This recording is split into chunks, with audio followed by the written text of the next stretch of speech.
the best of Microsoft Build. This is a show, it's a 2-hour-long show where we're here live on Learn TV, and we're going to be breaking down all of the different announcements, all the different technologies and ideas and strategies that we all saw at Microsoft Build at the end of May. My name's Amy Boyd. I'm going to be the host for the first segment, which is all about AI. So there was 4 different categories that we covered at Microsoft Build. They've got slightly long sentences, so I'm just going to refer to my notes very quickly. But we had delivering new intelligent cloud-native applications by harnessing the power of data and AI. That's what we're going to cover first. I'm going to bring on a few guests around that, but we're also going to get to cover things like Microsoft 365, developer velocity, and then specifically cloud-native, so building cloud-native applications that run anywhere. And we're going to have some very familiar faces that we see here on Learn TV quite a lot, and they're going to be really breaking down some of those great announcements.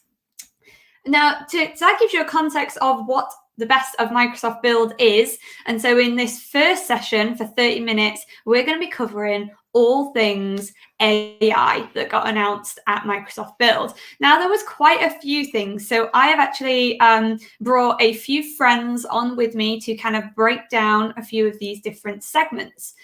So in our agenda today, I'm going to have a quick chat about cognitive services and our applied AI category. But straight after that, we're actually going to be joined by Gary. Hey, Gary. And he's going to be talking all about conversational AI. He's a PM on the conversational AI team. And he's going to really break down all of the great stuff that happened with that part of one of the sessions. And then me and Henk are actually going to kind of interview each other almost as 2 different personas who found the machine learning session at Build incredibly interesting. So Henk is one of our ML ops enthusiasts. That's probably a great word for it. And so he will break that down for us as well. And so with that, what I would like to do is just very quickly get started with cognitive services. One of the really great things around cognitive services was that the demo that was provided was by Aishagul. Aishagul is a cloud advocate here at Microsoft on our team. And so I was able to get all of the information from her on exactly kind of how to break down the context of applied AI. So we have a really great slide, if we could show it. Here we go. This was actually showed in Eric Boyd's keynote. And in it, he mentioned kind of Azure AI is like a huge platform of its own, even at this point. So if you look right at the bottom there, we've got things like Azure Machine Learning. We're going to talk a bit about that with Henk very shortly.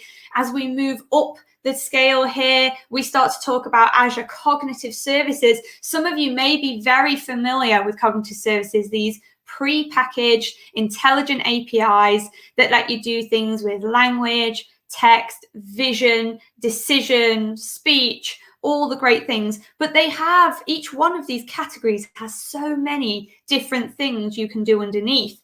And so one of the things I was chatting to Aishagul about was actually, tell us about this new applied AI services. Like, what does this mean? And basically that's this top level here. Again, some of these might not be incredibly new to you, but the category itself is an idea that we have then not just got the Azure Cognitive Services that you can leverage, these intelligent APIs that you can send a piece of data and get an answer or a probability or a piece of intelligence back.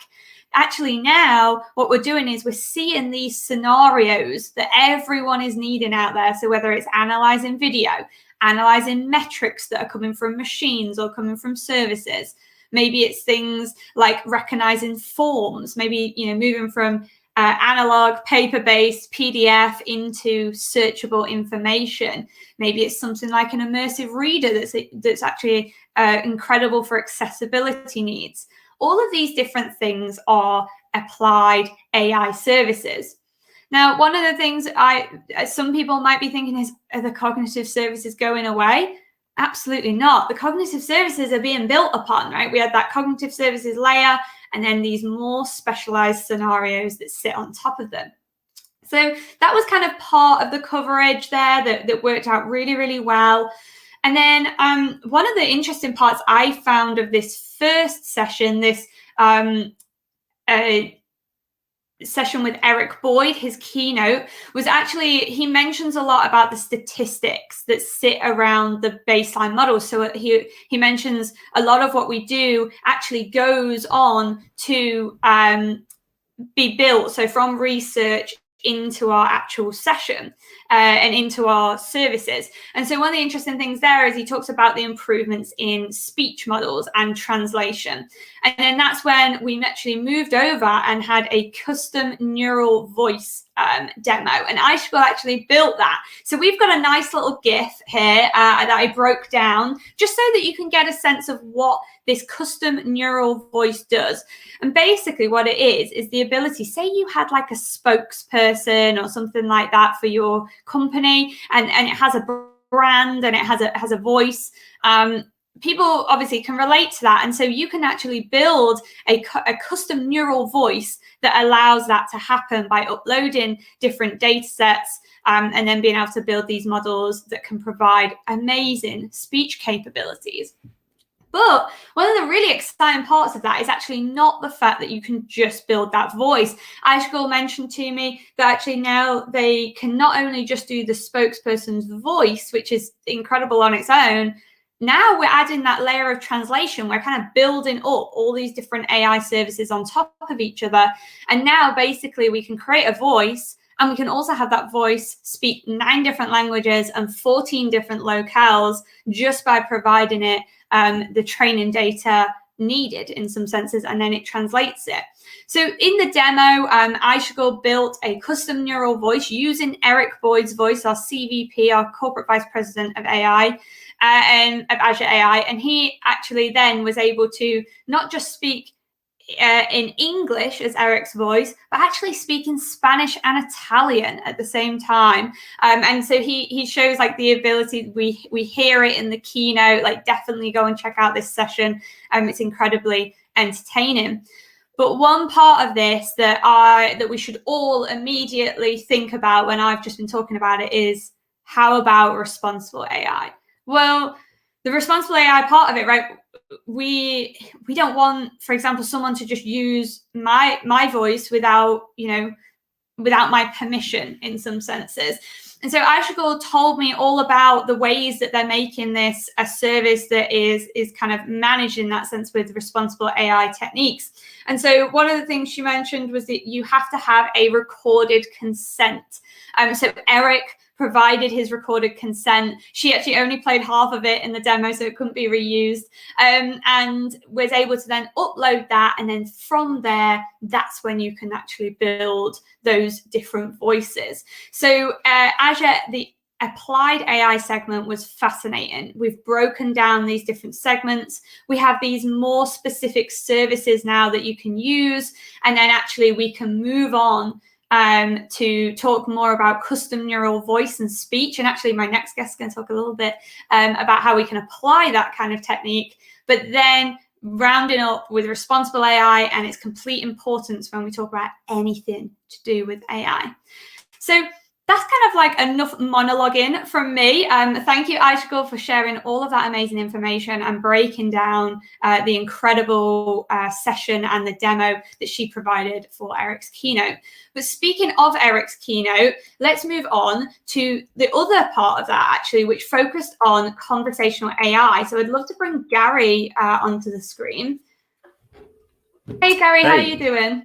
I'm doing great, thanks. How are you? I'm good.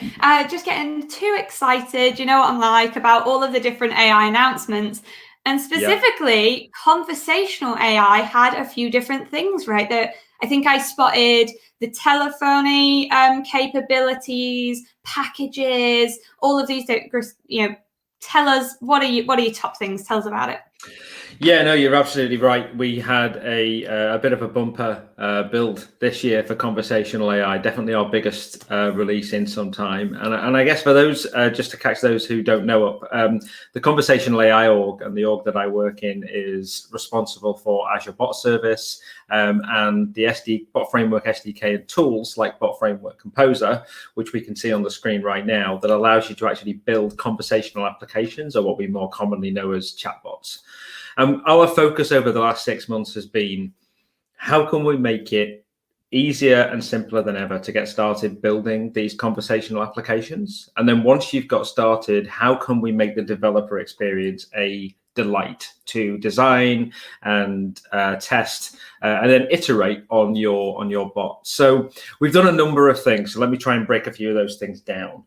The first thing we did is Azure Bot Service. It's in Azure today. You can go and create an Azure Bot Service resource in just a couple of minutes. And that will allow you to surface your bot on one or more channels. So we're talking about things like Microsoft Teams, web chat, and as you mentioned, telephony, which is now in public preview as well. And from there now, you can deep link straight from the portal into Bot Framework Composer that we can see on the screen, which hopefully allows people to discover Composer and get started incredibly quickly. Once you're in there, we've now got a number of brand new, designed from the ground up, pre-built templates that allow you to get started with building bots. And we've taken all of our best practices that we've learned over the last few years, and we've infused them into these templates. So you can start with everything from a basic bot, maybe an empty bot, right up to an enterprise template as well. Once you have picked your template and you've created it, we've then now got guided steps that advise you on what is required for you to complete setup of your bot, and also some recommended next steps when you want to take your bot to the next level. And so what you saw in the demo at Build was I went to our new package manager. And in the package manager, you can discover the new reusable components. And this is another thing that we've just introduced as well, to allow you to extend your bot in seconds. Previously, you can use the power of the SDK and the tools that we have to really have your bot do absolutely anything. But actually, we wanted to allow you to bring first-party packages, maybe even build your own. We're encouraging, we've got a really vibrant community. And so in the demo, I installed a telephony package, and that actually adds telephony-specific features like call recording to the bot. And then finally, once you designed your bot, you're ready to go, and you want to iterate, you can even now test directly in Bot Framework Composer. We've got a new integrated testing service and a new set of debugging tools for you to actually do everything right from within Composer. So we think it's a pretty great release. Obviously, I think that, but we've been getting some great feedback from customers too. Oh, I love that. Absolutely. Everything I saw in that session and from your demos was just making things easier. Having the quick testing available in Composer and actually being able to test your bot within there. I mean, emulator, super powerful. You can probably dig in a little deeper sort of thing, but for every change you make, it's not always needed, is it? Like that, that deep. Right. You just want to check that it's doing what you expected. Packages, love that. I'm not precious. If I don't need to write extra stuff or build extra stuff, I won't. I prefer to reuse. We call it building on the success of others here at Microsoft. Totally. It's absolutely sort of a developer approach. You mentioned enterprise template. Can you just break down again for us specifically what is that enterprise template and how can people use it?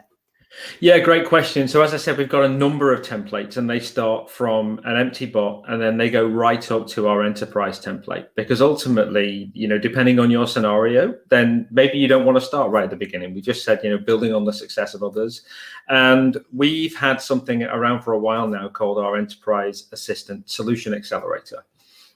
Which is essentially a starter kit for building an enterprise assistant that you can roll out in Microsoft Teams within an organization. It integrates with the Microsoft Graph, and it has calendar and scheduling capabilities and people search capabilities. We've actually taken that. We've taken the bits that are generic, that are just great about that enterprise assistant, and we've infused them into all of our templates. But then we've taken all the bits that were specific to the enterprise assistant and we've added that template specifically. And it allows you to get up and running in just a couple minutes with deep integration into the Office graph, so that I can, within a few minutes have a bot working where I can say, hey, book some time with Amy tomorrow for a couple of hours to talk about the project reviews. And it's going to go and take all of that. It's going to parse the natural language for me. It's going to figure out that I wanted to book a meeting, how long I want the meeting for, anything it's missing, it's going to follow up and it's going to ask me. And they're just common scenarios that we know that people want to be able to deliver and use within their organizations. But why rebuild the wheel? So we've just taken all that best practice and infused it into these templates. Love that. Absolutely. It's so good. Speech, text, tooling, packages. There's an overarching theme here. Applied AI, isn't it, in some senses? Right. Yeah, exactly. Fab. And then also towards the end of yours, though, we started talking Power Virtual Agents and these the kind of the connections between the two. Can you tell us a bit more about that? Yeah, and this is another really important point.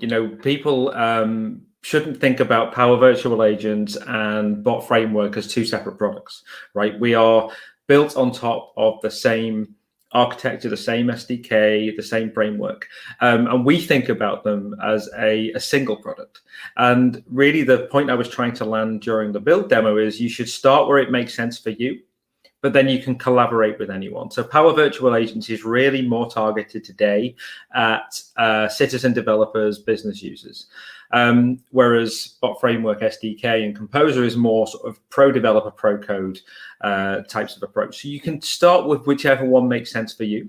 And today, if you start with Power Virtual Agent, you can what we call consume a bot that's been built with the SDK so that you can effectively add capabilities to it. So you could have a central team using PVA build the front door, and then another team within the enterprise build specific capabilities for that bot, and then you simply plug them in. So you can democratize the ability to build those experiences. And what we announced was at Build as well later this year. So that was GA, this build, but later this year, we're going to enable it the other way around as well, so that you can actually take a bot that's been built with Composer and the SDK and start pulling in the capabilities of the bots that have been built with Power Virtual Agents, thus completing the cycle and allowing you to truly start where it makes sense for you, but then collaborate with anyone, regardless of the makeup of your team and how distributed it is across the organization. Love that. And then we have a small give here of kind of how you pull these PVA skills into Composer. It's super simple. It's just like you would with any other kind of item. You add it as something and then it kind of adds it to the bottom. So just to get that visual on there so people can see, this is all there, and it's it's fairly simple, right? I don't like to use that word sometimes, but it's as simple as it could come across. That's exactly the point, right? We don't want you to expend effort where you don't need to, right? The whole point of Composer and the effort that we've put behind the tooling is we want to get you where you need to be faster so that you can focus on the bits that are specific and custom to your domain. Another thing to call out here, I mentioned packages earlier. We've done a whole load of work on our new component model and the ability for you to extend your Composer bots using code. People should not take away from this that actually it's a visual designer or it's building a bot with code. We actually think it's a better together story. So you start with Composer, you get as far as you can with the very flexible tooling that we've got, but then we still expect people to still be in Visual Studio, VS Code, writing those custom actions and capabilities that you can use for your bot. And we've tried to make that incredibly simple. Love that. And Gary, we have a call to action that you provided us, which is aka.ms/conv build 2021. Just at the bottom of the screen for us just here. What's at this link? So that is a blog post of all of our build announcements. So please go check it out. You'll see it's quite long. It took some time to write, but it's great. Hopefully great content and gives you an overview. There's also a link out there to a specific blog post around the Enterprise Assistant. So you should go and definitely check that out if you're interested in that template. And also another link to all of our build content. So if you haven't seen the demo from Aishigal or the demo that I did in Eric Boyd's session, I definitely recommend going and checking that out. Wonderful. A one-stop shop for all the different links we need for Applied AI and for Eric's session from Build. Thank you so much, Gary. It's been an absolute pleasure to speak to you. But on to the next, because we don't have too much time left. And I hear you cry, what about the bespoke models? What about the models that I want to build as a data scientist? And kind of what was talked around that at Build. So I'd like to invite Henk onto the screen. And Henk, we're actually going to kind of change positions here, right? Like you're going to ask me a few questions about my thoughts on it. Exactly. Hello, everyone. I watched the machine learning build.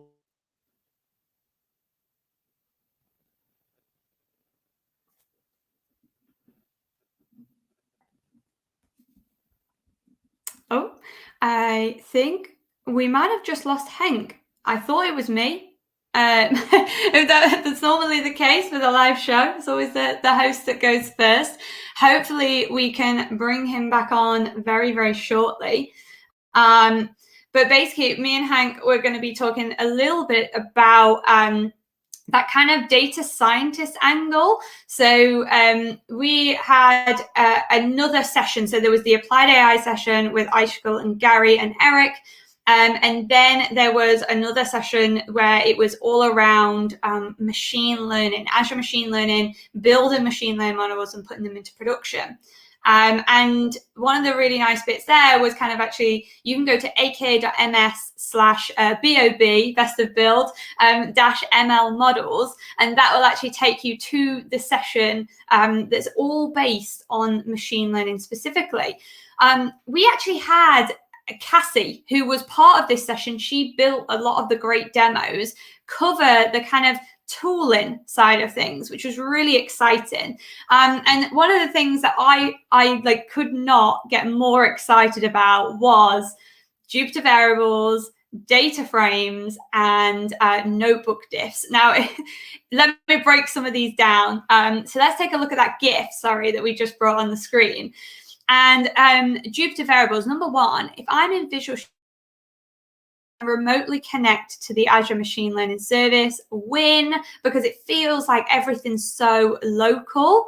But one of the amazing things, if you're a data scientist out there and you use Python in notebooks, is knowing like, oh gosh, I use print statements just all of the time, like constantly, to try and understand what are the shapes of my data frames, what are the sizes, what are the values that are available, and what are the types. Now you can actually get all of this information at the bottom as an option for Azure Machine Learning and Notebooks service. So this was really, really cool. You can even click and open the data frame, as you can see here, and actually search for specific data. So yeah, as a data scientist, I got incredibly excited about this. There's also, that's kind of the Jupyter variables and data frames part. We don't have a GIF, unfortunately, for this, but one of the things that I was really excited about as well was the diff in the notebooks. So if you've ever used Azure, if you ever used Jupyter notebooks and actually you start using them in VS Code, the person that always comes to mind for me is Damien Brady. So Damien, if you're watching this, immediately when I was watching this session, Damien Brady is a DevOps expert. And he worked a lot with our AI team talking about ML ops and kind of that transition from data scientists working on their own stuff and then kind of like, you know, please put this into production, to actually making things a little bit easier for that to happen, like production ready. And one of the things with notebooks that shocked him so much was actually seeing the diff between the code. So if you wrote a new line of code and then actually kind of had that on the screen, you would see like this whole breakdown of the Jupyter notebook instead of just the actual kind of the changes that you made. Hi, Hank, you're back. Good stuff. I was Yes. just talking about some of the data scientist pieces, and specifically a little bit around the notebook diffs. So that changed my life. And yeah, we were talking about tooling. So I'm so glad you're back. Cool. Yeah, you definitely must have talked about the diff notebook feature, I think. Yes. Yeah, had to. Perfect. So besides tooling, what about the modeling side of the sessions? Yeah, I was going to say for modeling, it was really interesting because again, it was just making things easier. I just said it to Gary. If I don't need to write code from scratch, like I don't see why I haven't got the time to be doing that in some senses. So anything that can help me is amazing. And so PyTorch snippets came up. Definitely go and watch this session to find out more. So that is really any code that we write regularly, common code for PyTorch models is now actually available for all of, for you to literally just pull in and then add in like parameters. You've got IntelliSense in there, which is like, hey, you need to write how many epochs here. You need to write where your data frame is. Really, really useful stuff rather than me going and hunting out like an old model that I've built and kind of bringing over pieces of code and editing it. And then finally, the profiler. The PyTorch profiler is super interesting when you start thinking about cloud compute. Interestingly, I'm sure like the cloud native team will appreciate all of this, but actually quite new to data science is actually we breaking down now, like when we load the data, when we apply the model, when we view the results. So rather than having like a monolithic script, we can break it down. And so if the data loader needs more compute, we can just up that compute. So the profiler provides you loads of amazing metrics is basically the outcome there. So definitely if you're a data scientist, this is, got you interested, go and check out that session. But Hank, the session then kind of moved on, didn't it? And we moved on to kind of ML ops. Can you just break down a little bit what ML ops is for us? Absolutely. So MLOps is the process of taking an experimental machine learning model into production. The word MLOps is a compound of machine learning and the continuous development practice of DevOps in the software field. And for those who are not familiar with DevOps, this is the definition I really like. DevOps is the union of people, process, and products to enable continuous delivery of value to your end users. So the same as most software, machine learning models are tested and developed in isolated experimental environments. And when an algorithm is ready to be launched, MLOps is practiced between data scientists, DevOps, and machine learning engineers to transition the algorithm to production systems. Similar to DevOps or data ops approaches, MLOps seeks to increase automation and improves the quality of production models, while also focusing on delivering value to our end users. Nice one. No, it's great to kind of break down that definition, understand it before, but now can you tell us how that applies to Azure machine learning specifically? Exactly. So Azure ML has embraced the same DevOps practices you're familiar with products like Azure DevOps and GitOps. You can store your source code in the version control system of your choice, update and clean your data using an automated pipeline, test the model automatically, manage your deployment infrastructure, and monitor the production model using tools like Azure Monitor and Log Analytics. And all these capabilities help maintain model reproducibility and also make it easier to audit a model from creation to deployment and to retrain a model when data updates. That's cool. Nice. And we haven't got a whole load of time left. So can you tell us sort of your top 2 takeaways? Like what were the top things that you got really excited about? Because Seth did a wicked demo on this, Seth Juarez. Yes, there were so many cool things. But if I have to name 2, I would first start with the integration of ML Flow. ML Flow is an open source platform to manage the ML lifecycle, including experimentation, reproducibility, deployment, and a central model registry. So you can just use ML Flow to track all of the parameters that run inside of PyTorch Lightning. And it does that basically automatically for you. And in Azure Machine Learning, you can automatically view your logs. So the second thing I want to highlight is the Azure Machine Learning extension for Visual Studio Code. So it is super easy to create compute, jobs, dataset, and you create YAML files with auto-completion with context from your workspace. So you can right-click on a document and it runs the job for you in the cloud. That's amazing. Okay, cool. So, I mean, we don't have, unfortunately, enough time to discuss all of the great things and really dig into some of those nitty-gritty elements that we saw in the demo. But Henk, thank you so much for joining us. I'm sorry we lost you for a little bit there, but I really, really appreciate your view, your perspective on some of these announcements. And so everyone, go and check out the 2 AI sessions at Microsoft Build, one by Eric Boyd and then one based on ML models specifically. These 2 things cover all of those different announcements and exciting pieces. And so with that, thank you so much for joining the AI part of this event. But now we're actually going to hand over and talk a little bit more about Microsoft 365. So welcome everybody. This is what's the best in Build 2021 around the Microsoft 365, and it was a really, really great show once again. Obviously slightly different than in the past years when we were on site potentially. I still remember some of the visits in San Francisco and Seattle, but I think this is being more inclusive, so everybody can actually remotely join on the Build, which has been really, really awesome. And once again, a lot of great announcements in the Microsoft 365 area and other areas as well. But in this section, we kind of concentrate on the key announcements in the Microsoft 365. Now, I have to say quickly before we start, there were so many things, so we needed to just pick a few of them and talk about. I think we have 6 or 7 or something like that selected, right, Waldek? Yes, correct. So it's so it is exactly that. I mean, like there have been so many things announced that we had to pick our favorites in a way.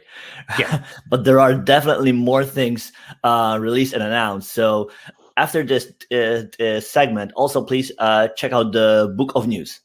Yeah, absolutely. Now, I always forget about this one. So my name is Seth Juarez. I work as a principal program manager in the Microsoft 365 platform areas, in the community side of the house as well, across the different services. And Waldek, who are you? And my name is Waldek Astikas, and I am cloud developer advocate for Microsoft 365. Excellent. So let's actually get started on the slides and move directly in the content. So let's talk about some of the latest or the new announcements, which were basically done. If I can get the slides moving. Come on. There we go. Let me click in here. Haha, it worked. Computer science. Now, first of all, we announced the shared stage integration available in preview. I will put you actually, Waldek, on the spot. Can you briefly summarize what this is all about? Exactly, right? So for a long time, like we've been already able to build apps for teams, which is the place where everybody works and spend nowadays, especially a lot of their time every day at work and at school. And at some point, we introduced the ability to build apps that you can add in context of a meeting. So imagine you have a call with others, and then you can bring in your app in that meeting to show basically relevant info that is for this call. Yeah, now, and also increasing interactivity, right? So rather than absolutely. And originally, these apps could only be visible in a side of the screen, so not really taking up the whole estate of the meeting. Now, we heard a lot of feedback regarding like, what if we could have the apps like take the center of the calls to basically increase the surface where people can interact with these apps. So that is exactly what we have announced here, like the ability for the app to take the main portion of the screen and really expand surface to as much as you can so that you can interact with these apps. Yeah, and really kind of a truly collaborate during the meeting with all of the other attendees. And then, of course, we can combine this with Fluid Framework and other technologies. So there's a real-time collaboration and adjusting of all drawing, like in this case, drawing a picture or setting up these scenes and discussing that. So really, really cool capabilities. Now, of course, there's a lot of technical details in the documentation and this, so just to briefly explain, this is a really just the one attribute setting in the configurable tabs in the manifest, so you can easily basically have any existing application being exposed in the full width or full size of the meeting. So super simple to do from a developer perspective, and then, well, it's up to the creativity of the developers, right? What we can actually do. Absolutely.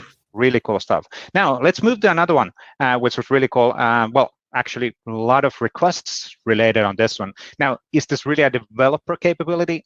Debatable, but it's actually something that people have been asking a lot since we introduced to get a mode into Microsoft Teams. And since there's like, is it an 8 or 10 default pictures, it was quite often that people started asking, okay, so how can we add our own picture? How can we do our own to get a mode with a cool background? And that's what basically has been now released or coming to be available relatively soon.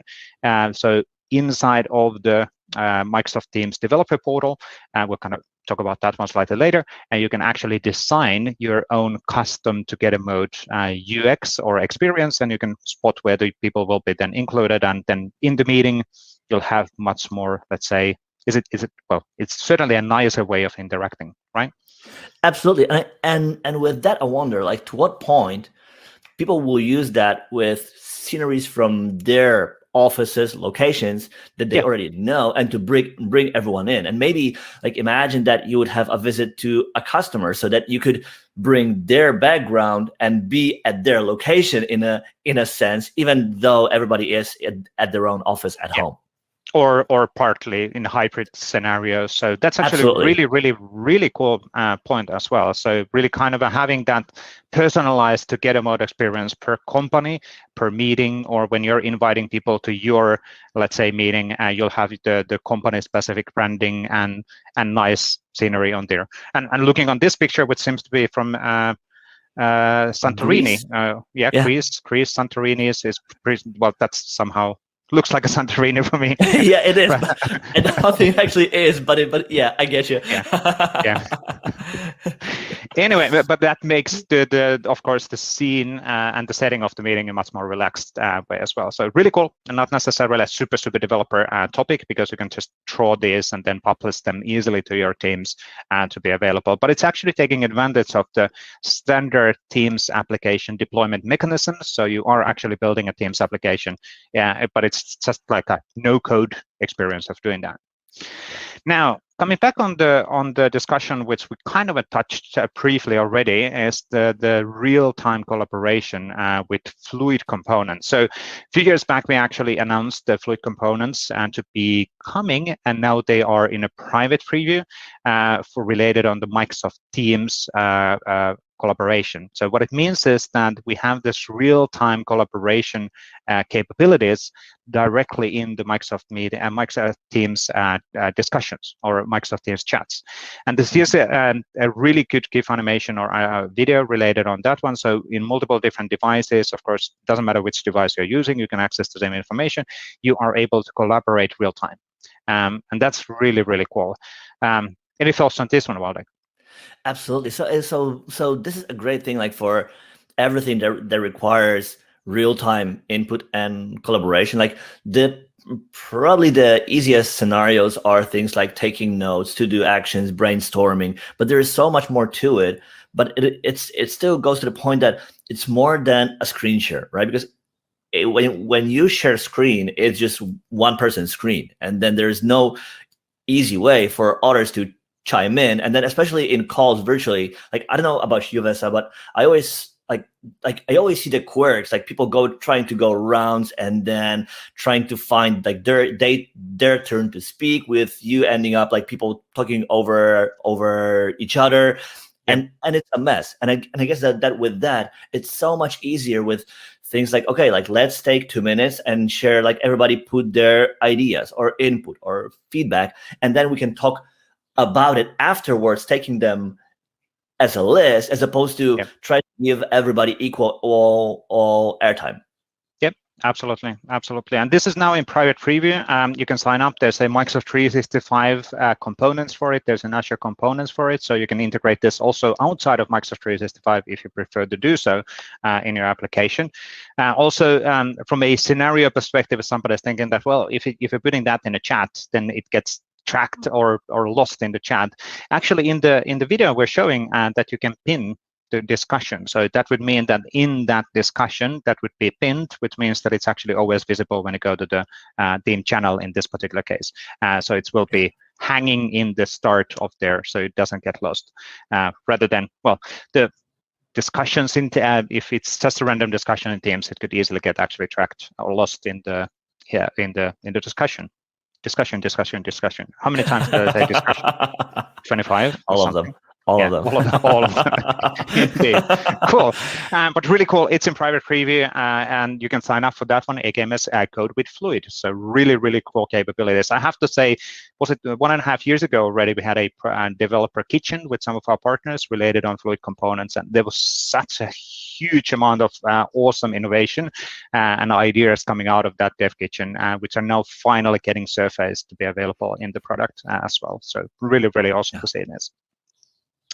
Now, let's actually move to the next one, which is really cool as well. So this is getting really on the hardcore developer side of the house as well. So Azure Communication Services is basically the back end of the Microsoft Teams. So you might kind of consider that as well, of course, Microsoft 365 is being built on Azure. And Azure Communication Services is the layer which is being used by the Microsoft Teams for operations, storing information, for communications, like this video discussions and audio I was sending as well. But it has more capabilities as well, like SMS, calling, all of that. So you can actually use the Azure Communication Services without the Teams as well. And in this video, an example, we are basically integrating with an SMS message sending to a mobile device directly from the Microsoft Teams application. And that's really, really cool as well. Yep. So a lot of scenarios. I think Dan Walling did quite a few cool videos related on this one. So if you are implementing a web application, how can you start adapting or integrating with Azure Communication Services to your web application, and then do video calling capabilities and all of that. So you definitely want to check them out. Absolutely, because we get a lot of questions about scenarios, like imagine for a bank to have a consult with a customer. Like you don't want to have with them a call on Teams. Maybe they don't even have Teams. So you wanna have the rich ability to do a video call with them, but just not in Teams. You have your own web app, your own environment. Maybe that's even inside your own banking platform, or even a hospital or a mortgage discussion, right? So all these things, ideally, you want to have discussion with a customer, but just not in Teams. So with that, with ACS, you can use the same abilities, the same rich features that you have in Teams, but then inside your own web app. Yeah, that's actually a really good way of putting that, because of course the bank would like to keep the discussion inside of their branding, inside of their application, rather than forcing the customers to go to the Teams side. And this is really about that. So you can integrate all of the awesomeness of Teams in the context of your application. Really good way of putting that. Thank you, Wally. Now, let's move to the next one, which is also really, really cool. So this is adaptive cards for Teams tabs, which is now available for preview.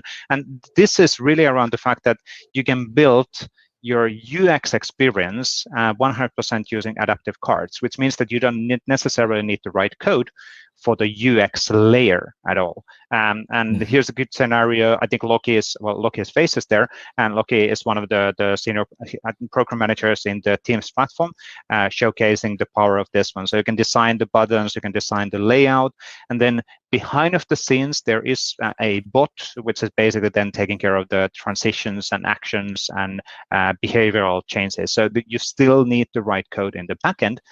But this way, there's a separation of concerns. So the UX layer can be designed by UX designers, and then there's the developers, which can take care of the bot behind of the scenes. Yeah, and actually for things like that, I think you only appreciate the power of that only after you at least once had to build a cross-platform, cross-device app by yourself and try to build a UI that looked exactly the same way on a phone, different phones, on the web, in desktop clients. It's hard, right? It isn't trivial. And with adaptive cards, you get that part for free. So with that, you can focus on building your app and the logic, as opposed to trying to align pixels. Yes, absolutely. Well, with free, I'm referring to the fact that, of course, you need to understand what is adaptive cards and what are the components and all of that. But there's no like centering divs on pages, you know? Yeah, exactly. You don't need to understand CSS as such and HTML and all of that stuff. You just basically concentrate on the UX experiences with the components which are coming from adaptive cards. And there's a lot of investments on the adaptive cards across the Microsoft 365, but also outside of Microsoft 365 as well. So it's turning to be the UX, consistent UX layer for a lot of the services in Microsoft. So really, really cool, great work being done on the adaptive card team as well. Cool. Now let's move to another one. A lot of cool announcements and good coverage of all of them. So this one is really cool from a developer perspective as well. So the Microsoft Teams Toolkit for Visual Studio and Visual Studio Code is available for preview now. So, and this is the Microsoft Teams Toolkit version 2. So we did have a version 1 released, let's say August 2020. I think it was August or September. And now this version 2 is heading to a preview, and it's much more evolved from what it was in the version 1.0. And what's really cool about this one also is that there's a lot of investments across the Microsoft Teams platform around SharePoint, because SharePoint framework is being supported here as well. And then the Visual Studio division, the Visual Studio organization, of making the Teams development as easy as possible. As you can see from the UX, there's a really easy setup points. It gives you guidance. It gives you example code. The coolest thing, at least for me, was the fact that you can do debugging of your Azure function and the UX layer directly within here. You just click in F5 after it has scaffolded you the solution. It deploys everything to the right location, and that's it. So registers the application, does all of that automatically. So as a developer, you don't need to worry about, okay, which application register, where application, all of that. As long as you have the permissions to register in your developer tenant, the application IDs and all of that stuff, it's all fully automatic. So you can concentrate on the business logic and how to make things happen. It is that, right? So like oftentimes we see that building apps for Teams involves a few parts, right? So you mentioned already AD apps, you mentioned functions, which you might need for APIs. There's also a web piece involved that you would use to build UI, right? And then at the end of the day, and there's also the part that you deploy to Teams, the manifest of your app, right? And all these things, at some point, ideally, you want to be able to press F5 and have that running. And that is exactly the power of Toolkit. It allows you to do exactly that, right? It abstracts away plumbing, allowing you to focus on your app and basically give you the shortest time that we can so far to that F5 experience, allowing you to see your app in action and to run it, debug it exactly, right? So it is meant to simplify really the process how we build apps for Teams. Yeah, and of course, this is still in preview. This is not yet the GA version, and there's a lot of investments in the pipeline. We just had a Xenia dropping by in one of our podcast shows recently, and we talked about the next steps. And there's a lot of ideas to further simplify the Microsoft Teams development, because historically, like I said, it's been quite difficult actually to have a bot created SQL Server database tab and then make that a seamless, integrated and experience for developers, and implement the auth as well. Now that's actually a really good point related on the Teams Toolkit. It's not just the Visual Studio code, right? So there's actually a lot of there's actually framework behind of this. There's a CLI behind of this, and the simplified authentication and everything, and management. And also CI/CD, right? So to bring your app from your code repo to actually production or test tenant, Yeah, from your developer tenant to the test tenant and the production. But again, depending on the deployment, I think of course there's multiple different developer, let's say, options. Enterprise customers prefer a separate set of things than the develop ISVs and consultant. So this is really designed to address all of those needs, and it's going to be improved a lot in the upcoming years as well. So Absolutely. it's not going to go away. This is not a one-time test, and we are confident that this is going to be the future of Microsoft Teams development. Good. Then let's go to the next one. We have a few more to go through. Microsoft Teams Developer Portal is now available for preview as well. So if you actually go to the dev.teams.microsoft.com, you can access and sign into that portal against your tenant, your developer tenant or production tenant or whatever tenant you have permissions, and then you can manage the applications which you have there. There's a lot of additional capabilities and tools in here.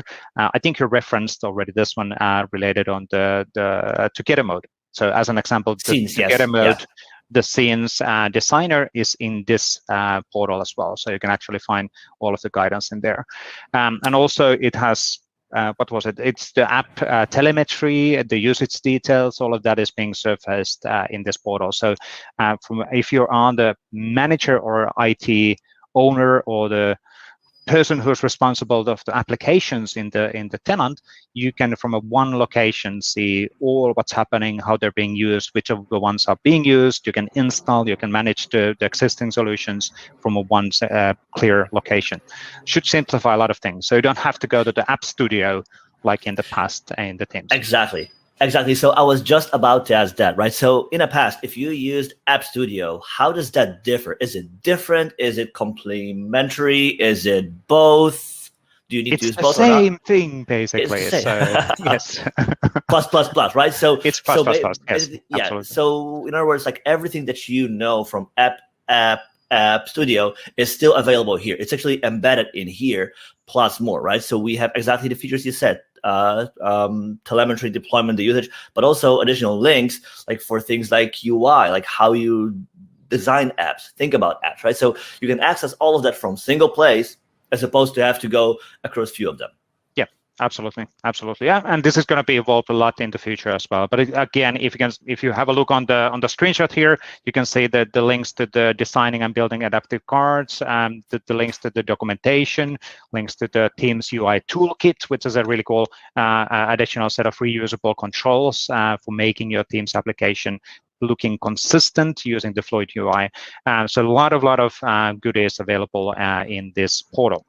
Now let's move to I think the last one actually. And let's talk about as a summary after that. But one of the cool announcements related on Microsoft Teams, or not only on Microsoft Teams but across the Microsoft 365, is also the Microsoft Viva. So Microsoft Viva was announced as a suite of products. I think that's the right way of saying that. In the mid-February 2021, and in the build, we announced a public preview of semi-private public preview. This is complex. I'll explain what it is. On the Microsoft Viva connections for building mobile extensibility. So already today, you can actually take advantage of Microsoft Viva Connections Desktop, which adds you or gives you the capability of embedding a SharePoint portal natively inside of Microsoft Teams, and you can personalize that links and access, and then you can design what's being exposed in your corporate communicational experience in Microsoft Teams. The new thing here is that we are introducing a mobile experience, mobile first experience, because for a lot of people, the mobile device is the way of accessing the company information. So accessing your files, accessing the corporate communicational information, accessing the corporate applications, for example, time submission and all of that.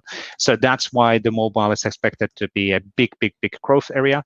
And with Microsoft Viva Connections for mobile, you can actually start designing your own cards and own experiences, which will be actually even rendered natively within a mobile experience. So really cool stuff, taking advantage of adaptive card technology, SharePoint framework behind the scenes, and then natively integrating directly to your Microsoft Teams application. So really showing the power of the best of the Microsoft 365 platform integrated in a user-centric way for people to access.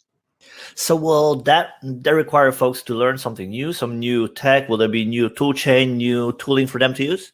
So all of the tooling in the Microsoft Viva Connections is around SharePoint Framework. It's basically the preview, which is going to actually show the URL where you can sign up for the preview in the next line, is SharePoint Framework 1.13. So clearly we are not superstitious. We're going to go forward with 1.13 release. And that's the really good thing about that one is that the same skills which we're seeing people to use, there's tens of millions of users for custom third-party SharePoint Framework components every single month in Microsoft 365. Those skills for the same developers are now then usable for implementing those native mobile experiences as well. So really cool. And then integrate it into Microsoft Teams directly. This is also the really big focus area in the future for Microsoft. The Microsoft Viva is really kind of, I think it's a really cool thing. We're kind of finally moving away from the product-centric messaging to a solution-specific messaging. So it's not about choose this solution, this solution, this solution. No, let's think about that as a holistic solution in the Microsoft 365 for our customers. But that makes sense, right? Because like when they build apps themselves, they see it as exactly the same way. Like if you build an app for Teams, you need what? You need Teams, you need Azure, you need all. So they already span the whole breadth of our cloud. Yes. And this is exactly what we start doing too. We start to communicating in the same terms as they do. Yeah, absolutely. Good movement, absolutely. Now, we mentioned that there's a preview available on this one, so you can actually use the super short URL, which is https://viva-connections-preview-register. I guess I'm the one to play on the long registration URL. I mean, it is either that or a GUID, right? So yeah, that's true. Yes. It could be good. So there is a SharePoint technologies behind some of this stuff. So yes, it could be a GUID as well. Now, of course, even though we mentioned the SharePoint is completely modernized, so everything what we're doing here is just standard web stack development tooling. So no SharePoint isms needed anymore, which is a great. So we can actually concentrate on the industry standard tooling. Now, we are basically closing in on the time as well. But one thing what we wanted to throw out in the end is that we really want everybody to get involved in our Microsoft 365 platform community efforts. And the easiest URL to remember for that is https://AKMS M365 It's basically our patterns and practices for Microsoft 365 platform, helping you to be successful, helping you to be more productive as a developer by providing guidance, tools, SDKs, samples, documentation, podcasts, videos. What else do we have? Forums, blogs, we have onboarding sessions, we have mentoring program, we have, is there something we don't have? That's a good question, actually. Cookies. Well, we even have shop with store. Yeah, so shop with swag. Shop with swag. Do we have Kool-Aid? All the time, every day. Drinking the Kool-Aid. There we go. Yes. But yeah, so there's a super vibrant Microsoft 365 platform community available where we have more than 1,000 people contributing already in open source across the Microsoft Teams, Microsoft Graph, and SharePoint and OneDrive. And there's more than 500 samples available for you to take advantage. Of course, we really want to make it easier for every single developer who are coming to the Microsoft 365 to be able to focus on their business, solving the business problems and solving the business requirements rather than, okay, so how do I get started? Where do I get started? So find a sample, pull it down. It will show you how to unblock you on that particular thing. Or get started on discussions and ask help from the community, or join the community calls and do a live demo. If you're interested on getting an MVP status in Microsoft, the easiest way is to volunteer for doing live demos in the community calls and then help sharing your knowledge with others. So really the mentality here is the sharing is caring and building on the common knowledge of the community rather than isolated people working from home and banging our head against the wall. So let's not do that. Let's build stuff together. Yes. But I think that's pretty much sums up the time schedule which we have. Anything what we're missing, Waldo? Well, so there's a lot of news. Like there is a lot of more stuff we didn't mention. So be sure to check out Book of News for Build 2021.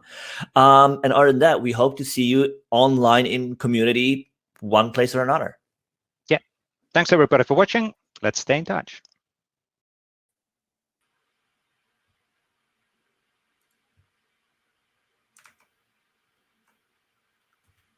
Hello, Burke. Hey. What's up? How's it going, man? Good. How are you? Good. Hey, everybody. Welcome to the finely tuned and highly polished best of build. Developer velocity is what we're talking about in this segment. I'm Burke. I'm Anthony. That's Anthony. Oh, did you know the camera's a mirror image? I just not realized that. You're looking at yourself. Why aren't you looking at me? Well, Come on. first, I think we should define developer velocity before we go any further with this dumpster fire. And I believe the proper definition is the maximum speed that a developer has when leaping off of a tall building, right? The maximum speed before you hit the ground would be developer velocity. That's how I understand it. How do you understand it? Yeah, that's about right. And then if it's a tall enough building, then you hit terminal velocity, and then that's when you kind of hit the point in your career where you can't go any faster. Right, and that's me. I'm already at terminal velocity, or actually, I've already hit the ground, as is evidenced by this live stream. All right, folks, we do have some great content for you today. This is the best of build, a wrap up of all the developer centric things that happened at build. There was a lot that happened, not just during build, but some of it happened prior to build. And it was kind of like, shh, we kind of announced it, but didn't say much. And then there was some things that we actually announced after build and also kind of didn't say much. And so what we're going to do is give you all of those things together, the before, the build, and the after, starting with something that we launched actually prior to build. Actually, the first week in May, it was kind of hush-hush. We didn't make that big of a deal about it, or did we, Anthony? I thought it was a pretty big deal, but maybe not everyone knew about it. So in the middle of May, we actually announced the GA of Azure Static Web Apps. So it's a service that we can use to deploy full stack serverless web apps. And so you can kind of see on my screen here all the things that it can do. We can take your front end app that, whether it's built with React or Angular or something like Blazor, as well as any serverless APIs built with Azure Functions. We'll integrate it with GitHub or Azure DevOps, and we'll deploy this your content all over the world, as well as your functions all at the same time. So it's really easy to kind of get going.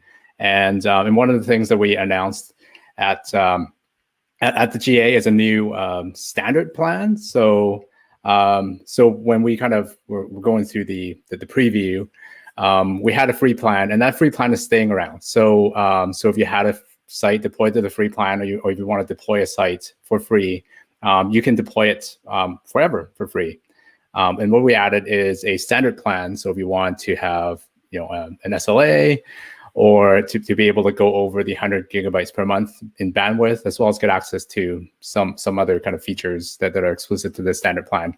Like the standard plan is there for you now, but the free plan is totally capable, supports things like custom domains, including another kind of like new feature, which is support for Apex domains, which is something that I know you've been asking for, Burke. Yeah, for like 4 years. So question, why is this a big deal? Because we have app service. We've had app service. I assume app service is still around. And we, for a while, were encouraging people to put their static apps, and by static, we mean front-end driven. So React, Angular, Vue, Blazor, anything which sort of has a build step and then generates some output for you. We call those static web apps. But we were putting those on storage for a while, and now there's an entirely new service. Why? Yeah, so what we found was that for app service, it's actually more than what you need. Quite often you're deploying, like an ASP.NET or a Node Express or some other app there that actually needs an app service to run, and it's something that's running all the time. But then deploying to storage, you have to kind of put a lot of stuff together yourself, whether it's putting a CDN on top or setting up your domains and all that stuff. All that stuff you kind of have to do yourself. And a lot of folks will still want to go this route because they want full control. But what we're kind of finding is that a new emerging pattern that some folks call the Jamstack, where you kind of have this really fast, mostly precompiled website that's all static files that also connect to some serverless endpoints or some kind of data source in the cloud. And we wanted to kind of build a service that's totally catered to that.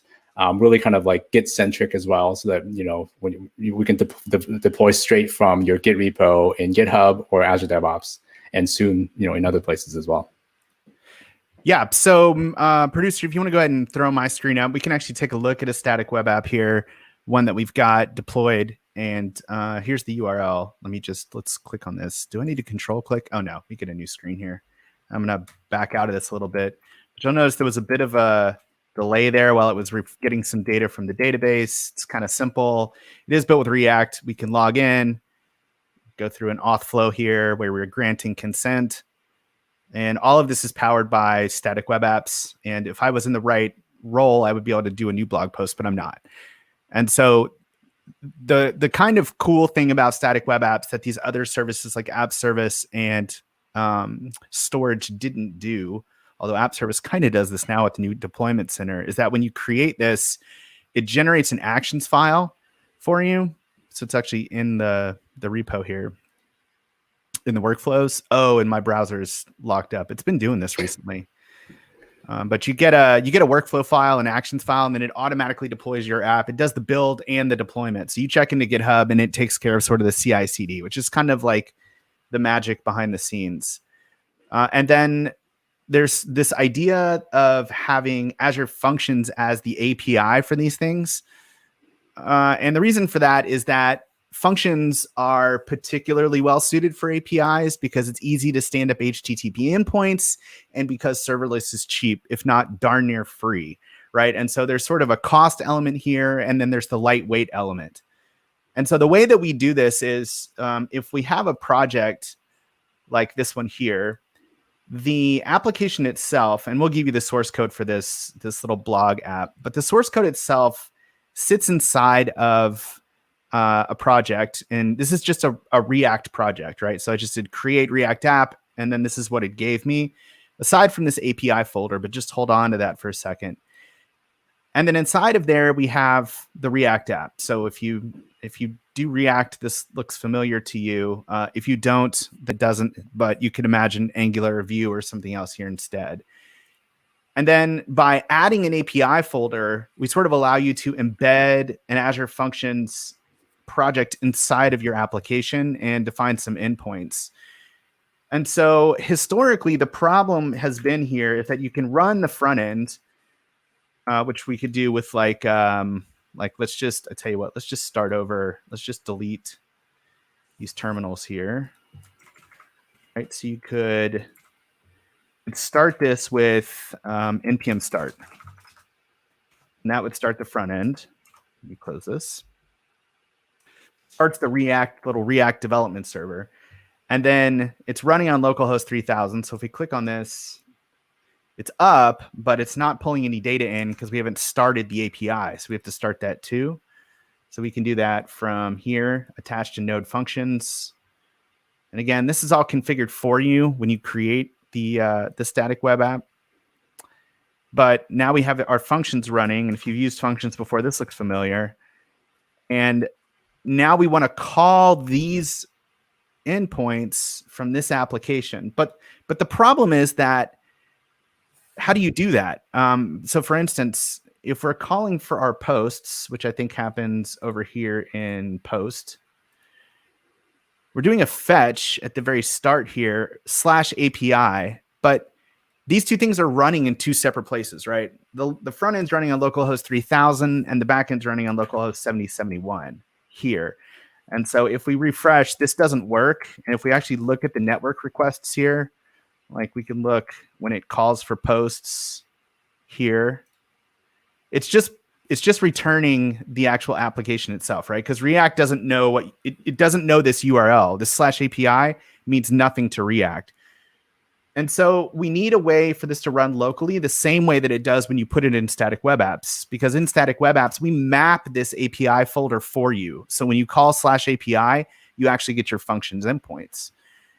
And so to do that, we introduced a new tool called the Static Web Apps CLI, which you can get from npm. So just install it like this, which we won't do again.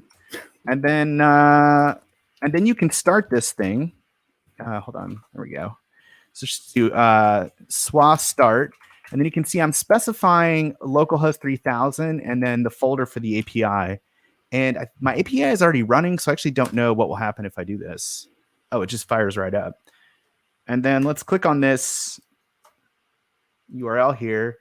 And now we get the blog and we get the content, right? And so if you look at the network requests, refresh, and we look at posts here. So you can see it's the same sort of request response here, right? /API/post, but the response is actually the function content, which is what we want. So that was one of the new things that we introduced was the emulator, which runs locally, which helps you to develop locally the same way that you could do, say the same way that would run when you actually put it in production. All right. Anything I missed there, Anthony? No, I thought I was doing this demo, but that was great. Oh, were you? Which one was I doing? All the rest. What are the rest? There's other demos? Yeah, don't worry. Don't worry, people. We're professionals here. We know what we're doing. It's very rehearsed. That was actually a fantastic demo. Better than I would have done. So thank you very much. So what else does the static web apps emulator do for people? So there's a couple more things. I can kind of quickly show you something on my side as well. So to grab the static web app CLI, like Burke said, you can just install it from npm. So it also works with Blazor apps as well. So I have a Blazor app here in my VS Code. I have both an API and an app folder. So that's the two parts of my static web app. And I can actually set it up so that I can press F5 and start this app, both the front end and the back end, and actually attach debuggers to both the C# Azure Functions app, as well as the Blazor app that's running in the browser. So all the functionality that you showed, Burke, is available to my Blazor app locally. So hopefully this starts up here in a sec. You can see it's kind of busy doing stuff in the background. But here's my Blazor app. I can really quickly log in, simulate the login, and then log into my app. And now you can see that I have this fetch data thing that I didn't have before. And that's because the auth is working locally. And if I click fetch data, what's happening is that I'm hitting a breakpoint. In this case, I'm hitting the breakpoint in my backend. And for some reason, it's not hitting the front end one. So I'll just uncheck that and check it again. And then if I go and hit this again, you can see that it's actually hitting the front end breakpoint as well. So this is C# running in the browser, and I'm hitting a breakpoint in there. And then if I have F5 on that, now it hits the breakpoint in my function app as well. So really nice kind of local development experience when you tie it together with Visual Studio Code. So I have a couple questions here. The first one is, I feel like you intentionally made me look bad by setting everything up underneath an F5, which isn't fair. I don't feel like I was properly warned about that. And so mine had like 9 steps. Yours had 1. So I'm angry about that. Also, I've noticed that your sidebar is on the wrong side. I couldn't help but notice that it's on the left and should be on the right. Again, yeah. I'm not judging you, except for it's on the wrong side. And then thirdly, for Blazor, do I understand correctly that that's all running in the browser? So that's C# running in the browser? Yep, this is C# running in the browser. We're loading the DLLs into the browser and actually executing them there. Isn't that against the Geneva Conventions or no? Do I have that wrong? No, you got the old rules. Oh, like those are the old rules. Okay. Yeah, that's right. So, question though, and I would like to know from people, are people doing C# in VS Code? Is that a thing? Do a lot of people write C# in VS Code? Or is it mostly Visual? I do. I do. I probably split my time between VS Code and Visual Studio, really depending on what I use. So later on, if we have time, we can actually look at Visual Studio 2022 as well. Near the end of the show. So and Shane Boyer said yes, capital yes. Okay, cool. Just asking, Shane, is your sidebar also on the wrong side? Is this problem endemic with everybody? I actually don't think it's on the wrong side. I think, like you were saying in the beginning, that everything's reversed in your video. I think you're just seeing everything backwards. Oh, okay. That's probably what it is. Okay, moving right along. Let's talk about something that we didn't talk about at Build at all. How about that? Yeah. You're only going to get this content here. This is special content. Yeah. Okay, so whenever, Anthony, you want to look at a GitHub repo, what are the steps that you have to take to open that repo inside of VS Code? Well, yeah, typically if I plan to make edits, I probably need to like fork it first, and then I gotta click the little button. I gotta copy the URL. I gotta paste in my terminal. I have to go git clone. I have to cd into the folder. Wait. Type... You forgot the step where it tells you that authentication failed and that your password didn't work because you don't have your SSH key set up correctly. Well, yeah.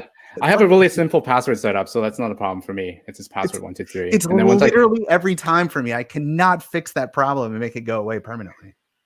Yeah, well, that might be a problem exclusive to you, Burke, but it is a problem exclusive to me. Listen, I have copied so many commands from Stack Overflow and pasted them mindlessly in my terminal, and nothing is working. Please send help. All right, so right after build, we launched something new for VS Code, and this is so exclusive. This is remote repositories. So let's talk about that. Visual Studio Code has been investing a lot in what we call remote development. And there's a couple of different ways that you can do remote development today. One of them is that you can just do remote into WSL, which you can see. I'm a producer. I don't know if my screen's showing, but just an audio double check there. I'm actually remoted into my WSL on Windows. Okay, so that's one way. Another way is that you can remote into an SSH connection and do a virtual machine. So you can actually develop like you're on the machine without having to use remote desktop and have your mouse cursor be like 2 seconds behind everywhere you drag it. Okay, so that's the other one. A third one that you can do is called remote containers, and that's where you spin up a Docker container and develop inside of that. I'm going to be a little late to that meeting, I think. And then the fourth one that we released, and this is actually from GitHub, is something called remote repositories. So what you want to do is install this extension called remote repositories. Let's look at that. You'll see, I think there's 2 of them here. One of them says insiders. You just want this remote repositories. And you know you got the right one because it says GitHub. And while we're at it, because I know people are going to ask this question, the theme that I'm using here is the GitHub theme, and it's called Dark Dimmed. Okay, so let's just get that out of the way because I know that question's coming. All right, so this remote repositories extension, what does this do? Okay, so we talked about how you would normally get a repository open in VS Code. Remote repositories is sort of a different way to do that same thing.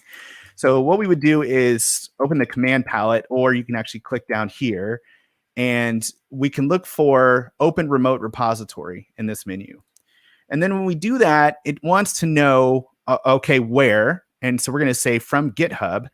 And then now I can just choose a repository. So I'm going to sort of filter here like this.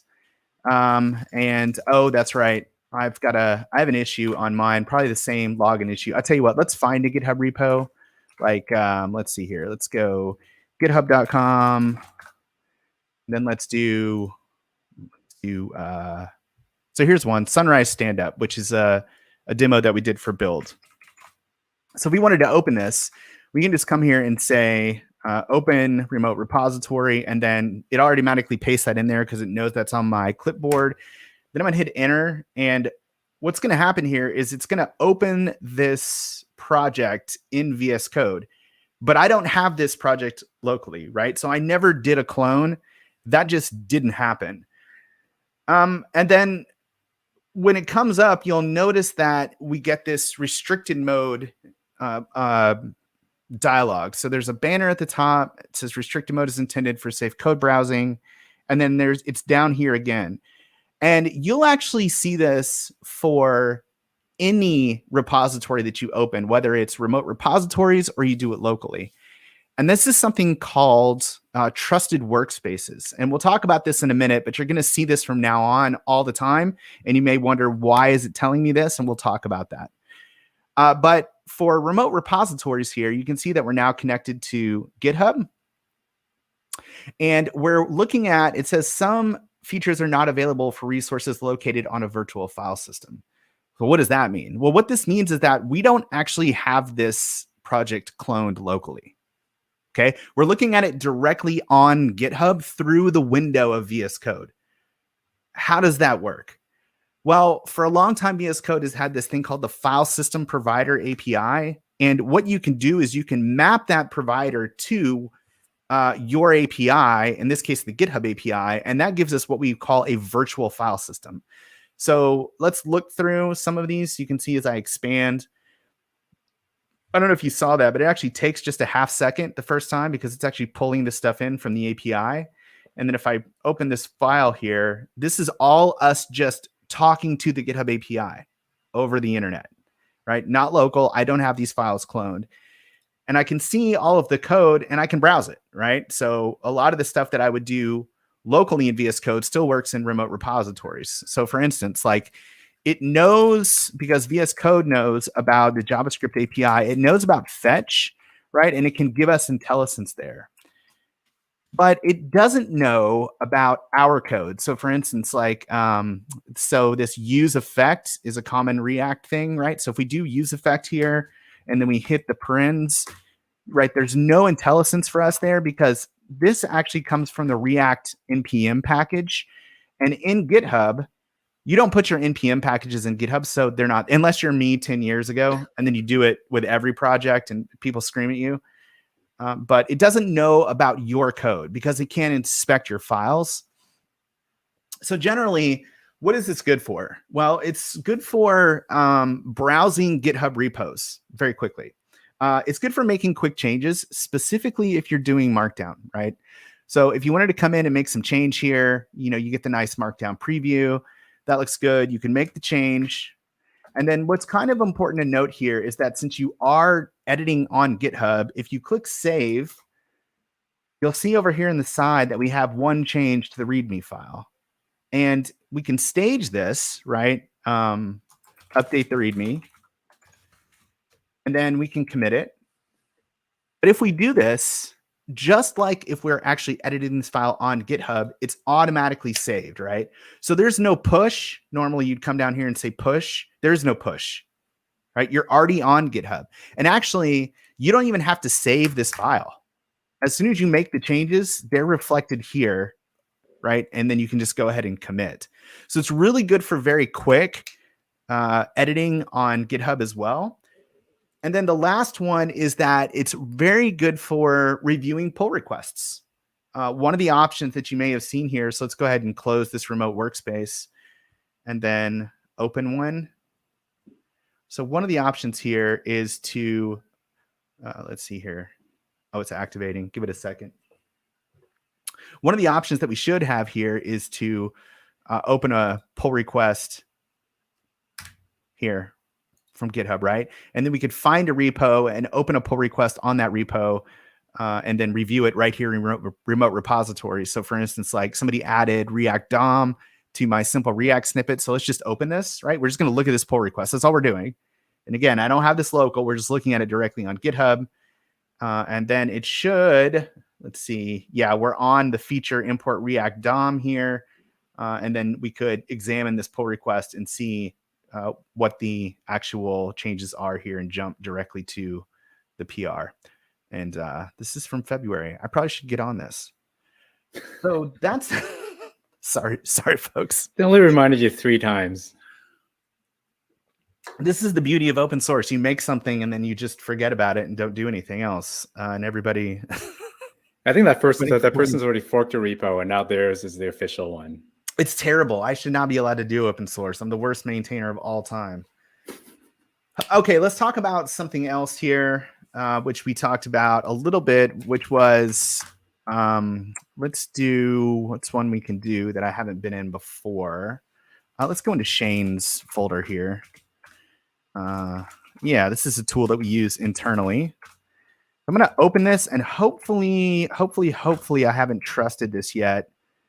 It will give us, yeah, here we go. Okay, so this is what I wanted to get because I want to show you this because a lot of people are seeing this now and they're like, what is this? Why are you asking? You've never asked me this before.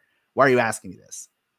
Okay, so the deal is in VS Code, when you clone a project and you open it, there's all sorts of stuff that runs in VS Code, right? You might have extensions that are running, right? It might kick off, it might execute a node process. It might execute some code in the project locally. And so that's just a massive security vector that you don't necessarily want to have wide open, which is the way that it's been. All right. And so now what we're saying is we're asking, do you trust? It's basically saying, do you trust the person that wrote this code? And because it's Shane Boyer, no, I don't. I don't trust Shane. I have no idea what he's been up to. And so I'm going to say, no, I don't trust the authors. Okay, so what happens if we do that? So restricted mode is now on. And if we go to manage, it'll tell us a little bit more about this. It's called workspace trust. So it says you're in restricted mode, right? And in a trusted folder, you can do these things, which is basically everything. In restricted mode, tasks are disabled, debugging is disabled. There are 23 settings that VS Code has said could be a security problem with this project, so we're not going to enable those, and 62 extensions that it's just disabled, right? Okay. The fact that you have 20, that you have 62 installed. It's amazing. Oh, I have way more than that. I have like 620. And then if we wanted to change that, we can just go ahead and say trust here, and then workspace trust has been granted, right? Now, one of the things that you can do here is you can come back, like, let's open this again. And I don't think it's going to ask us again because we've already told it to trust. Yeah, it's not going to ask us again. But one of the things that you can do when it asks you is it will say, do you want to trust everything that's in this folder, right? In other words, everything that's in the parent folder, SP Boyer, do you want to trust that? And if you say yes, then it just never asks you again for anything that you put in that folder from here on out. So for your folder, in my case, that's, Burr Collins.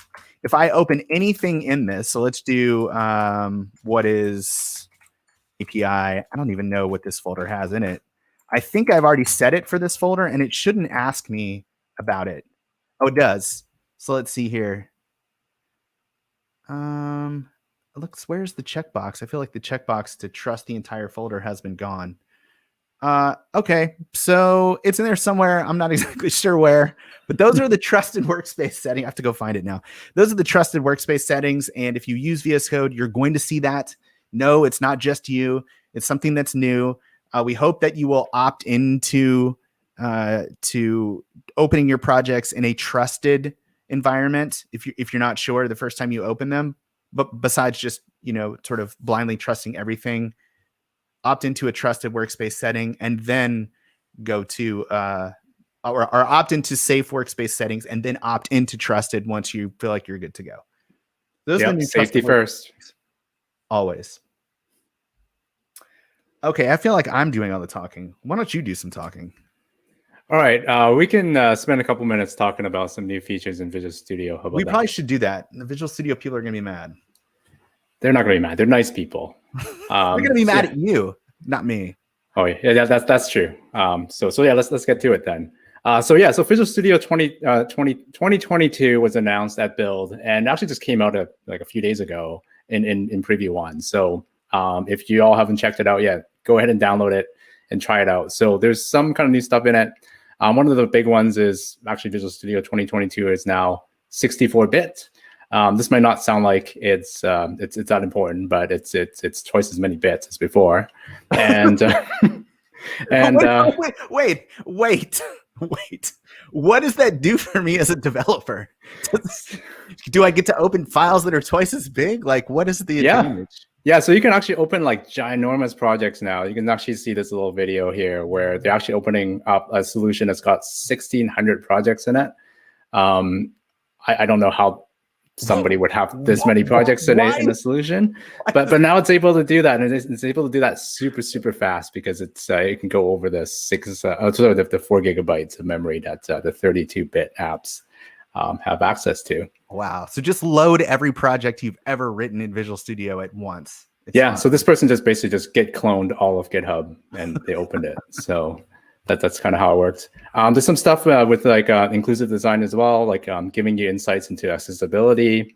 .NET MAUI is a thing, so you can actually build an app once and have it run on iOS, macOS, Android, Windows. I don't know what else I missed. Wait, isn't that Xamarin? It is, but it's kind of like the next generation or the next, the iteration of it.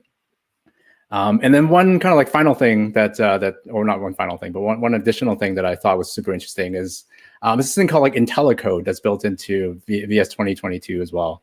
So I'll just kind of quickly show you this. This is like literally just a project that I created. And I added a class called person. And then I'm like, usually I would just be like, this person has an ID or whatever, but it's actually going to like recommend me that I just type this code. So I just hit tab. And it's like, what else do I need next? Oh, maybe this person needs a name. Yeah, and then I just keep going that, and it's like, okay. So like, all the, hard work of coding before, you no longer have to do this. You just have to keep hitting tab and enter. And it's actually quite smart as well. So I've actually changed this to like, say if I had to type first name here, what do you think is going to recommend?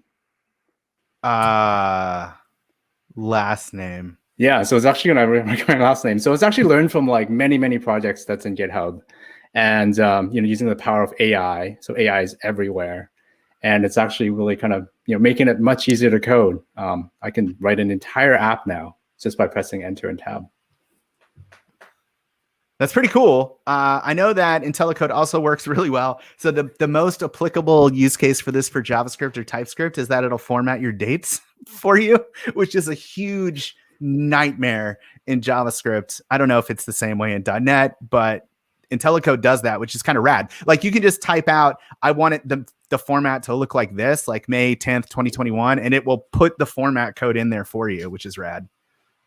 Yeah, that's awesome. Okay. So yeah, we're coming close to time.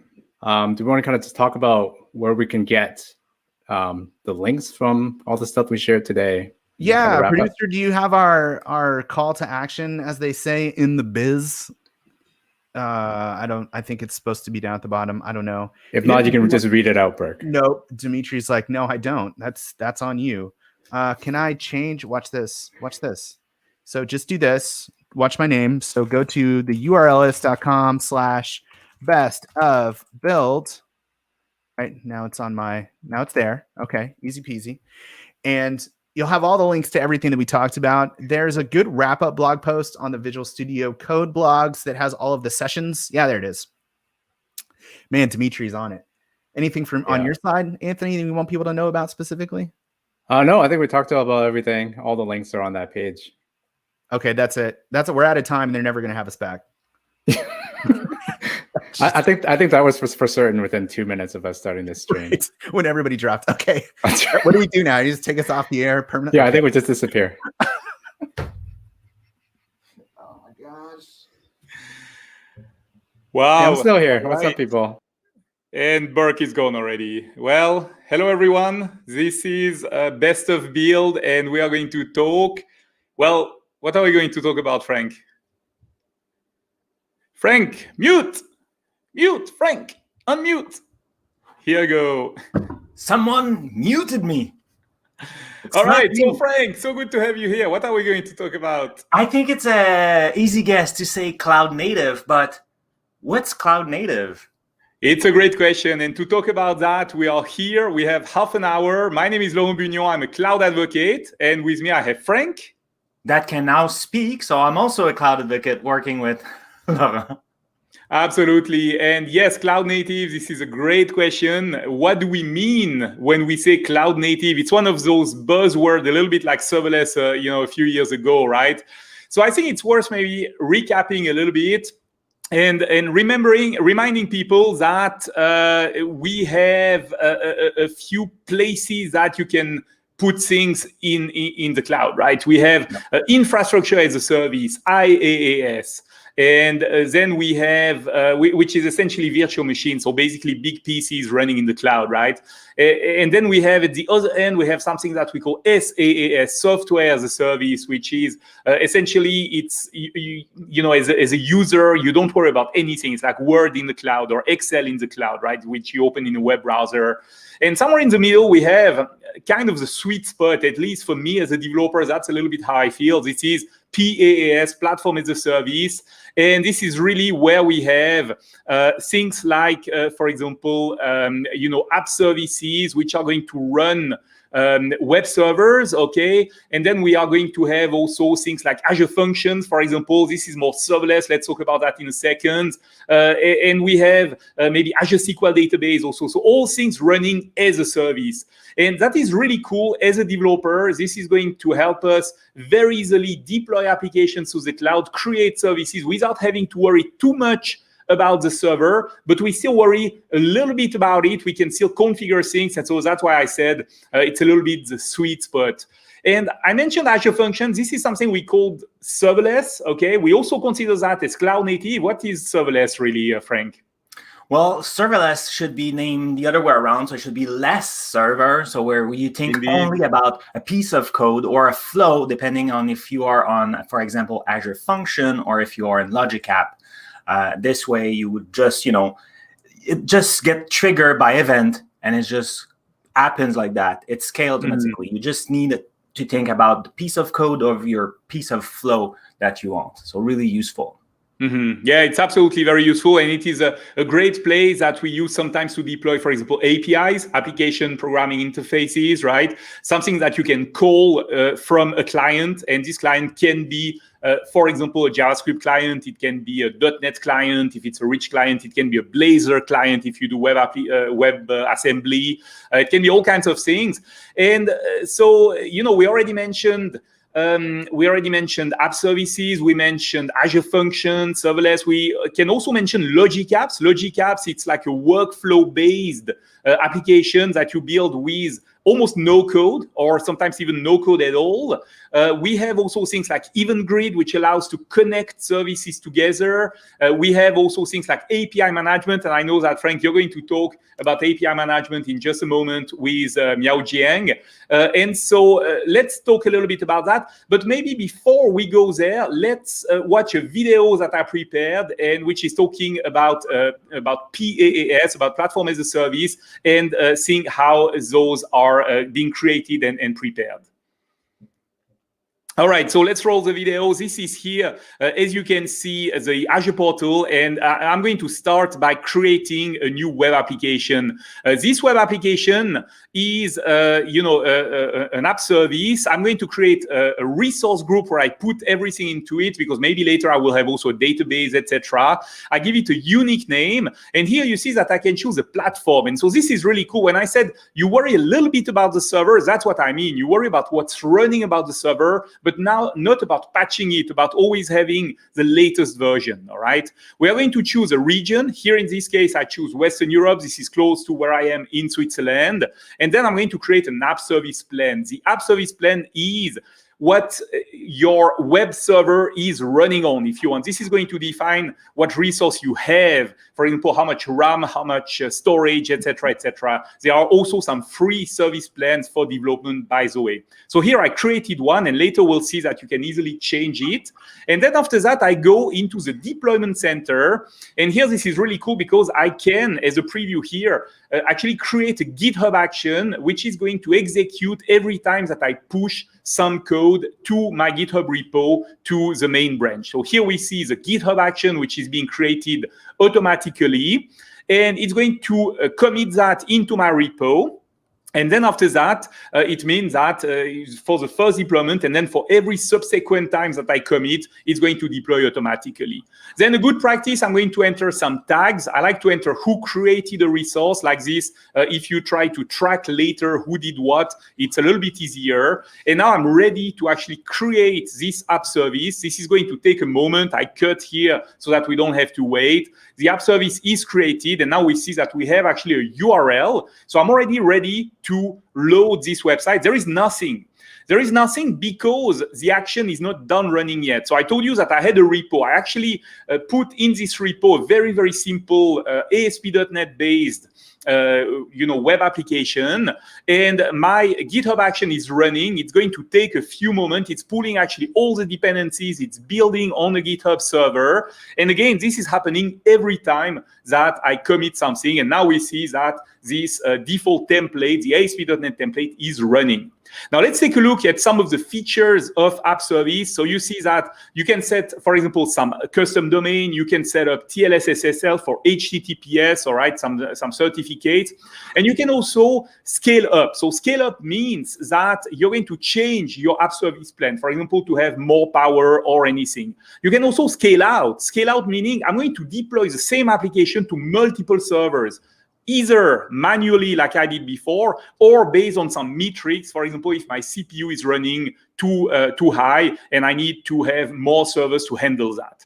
Now let's take a look at the metrics. So this is application insight. You see, this is actually my personal website, which is running here. I see that I have some failures. Most of those failures are actually 404 because I see I have people looking for old content which doesn't exist. It's a good reminder for me to actually set some redirects.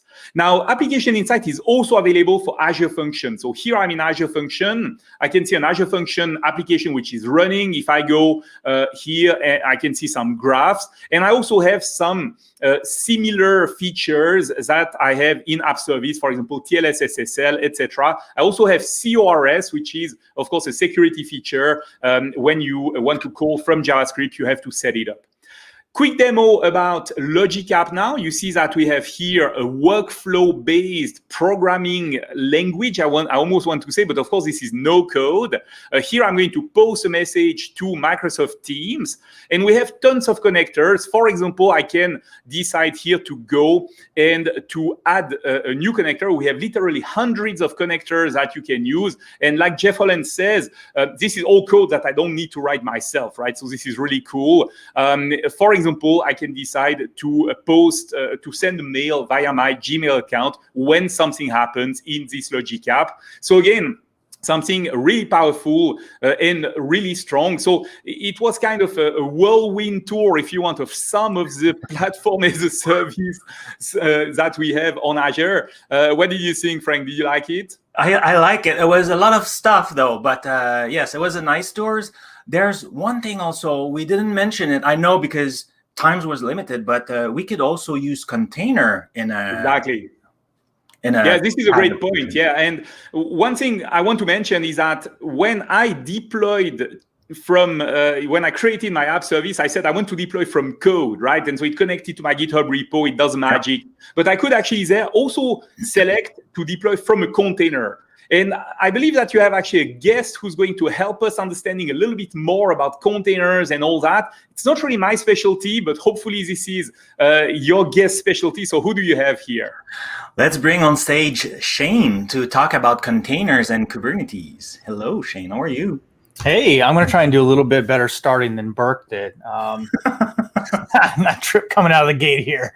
So, so containers is, it's a way to package up your code, right, and easily deploy it to your target a platform. And that could be app service, it could be Kubernetes, it could be Azure Container Service, which we're don't really have that anymore. But it can be a place. It's basically just a set of a way to just kind of put everything that your app depends upon, and really just kind of put it in a box, a container, and then be able to deploy that. And you can do that with Azure DevOps or GitHub Actions, a number of ways depending on how you want to operate.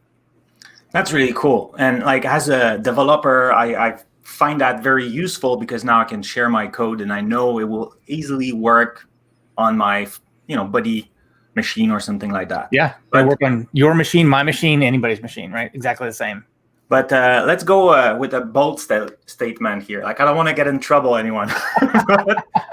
I'm a .NET developer. I code different languages also, but mainly .NET. Mm-hmm. Why should I care about AKS? Because from my point of view, it looked like infrastructure. Right. It's that's an interesting thing. I think a different way to ask that question is, why do I need Kubernetes? Right. And I think when you look at Kubernetes, and AKS is Azure's Kubernetes service, right? Our managed service for that. Many folks are really quick to just jump to that, right? And that's like, hey, I want to drive, so let me get a Ferrari, right? They just like, wait a minute, let's slow down a little bit, because if you're just writing in .NET, you just have a web application. Let's say it's just Blazor server or maybe a Razor Pages app. You really just need app service, right? That's all we really need. And maybe you have an Azure function in the back that talks to an event or something like that. You can run all that in app service. You do not need the full power and extensibility and all the things that Kubernetes will do for you. If you have, where Kubernetes really comes in is, I have a huge architecture that has a ton of different services that needs to scale independently of one another. I need to manage all those things in uptime and downtime, and dependencies and things like that. That's where we need the power of Kubernetes to manage multiple services. And it does have infrastructure because we're managing VMs and pods and and deployments and scalability. So that's where that infrastructure comes in, where it's not just, we don't use the word, it's not just that, it's a lot more than that as well. Okay. And that container and Kubernetes, that's all over the place. It's on-prem and all cloud and stuff like that. But let's bring it in Azure. So because I know time is flying and I also want to talk about Azure Arc, but let's talk Kubernetes. Can I use that in Azure? Yes, and that's AKS, right? That's Azure Kubernetes Service. Yeah. So we would just, that's our managed service, and other cloud vendors also have their managed services as far as Kubernetes is concerned. That is, Kubernetes is kind of platform agnostic. Okay. And like AKS for Azure Kubernetes services. Correct. And why is that so cool? Why, instead of creating a VM in Azure, I would use that service? Because it's a managed service, right? So we manage that. We have a control plane that we take care of, that we manage for you. Really, you have to worry about just deploying your app into that particular service, and we will take care of the actual managing plane of the actual Kubernetes services underneath and those VMs that go there. You just have to basically worry about how many pods do I need, what's the scalability that I need, and just worry about the actual tooling on top of that. That's there, right? Yeah. More focus on my apps, so that's why it's quite cloud native. Like I don't need to think more about too much, just like my app, how it should be working and stuff like that. Right. Okay. And what's the big deal then? What's the link if we try to touch a little bit, because I know we'll be more discussed in the next segment with Laurent, but what about AKS and Azure Arc? Yeah, so Azure Arc is interesting, because what that allows us to do is take things like Kubernetes and manage our Kubernetes instances across, call it the planet, right? So if I have Kubernetes instances on-prem, in Azure, maybe in another cloud provider, on the edge, I can manage all of that through Azure Arc and just kind of be able to touch all those and manage those instances from a single point, like a single pane of glass, without having to kind of log into those individual places and manage that stuff individually. I can do it in one pane of glass. And that's a big, and there's a lot more to Azure Arc, and we can get into that in the next segment, but you got 5 seconds to make that transition. Awesome. Thank you. Well, we'll have all the link in the chat. And if you're watching it on demand, I'm sure it's in the description. But let's bring back Laurent, because I don't want to steal too much of your time.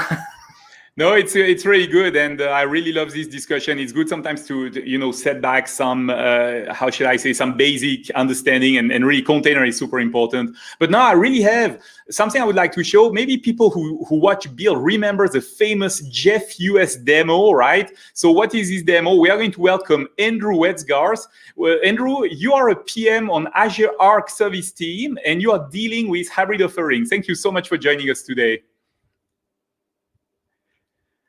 All right, so maybe what we can do is start by watching Jeff video, and maybe we can roll the video now and remember this demo right now. Thank you for rolling the video. Okay, so while we've gotten the basics of my app running, there's one more piece here we want to get working. And that's here on the dashboard. You'll notice we want to pull in data from HVAC systems. But these HVAC systems are running on premises behind a firewall.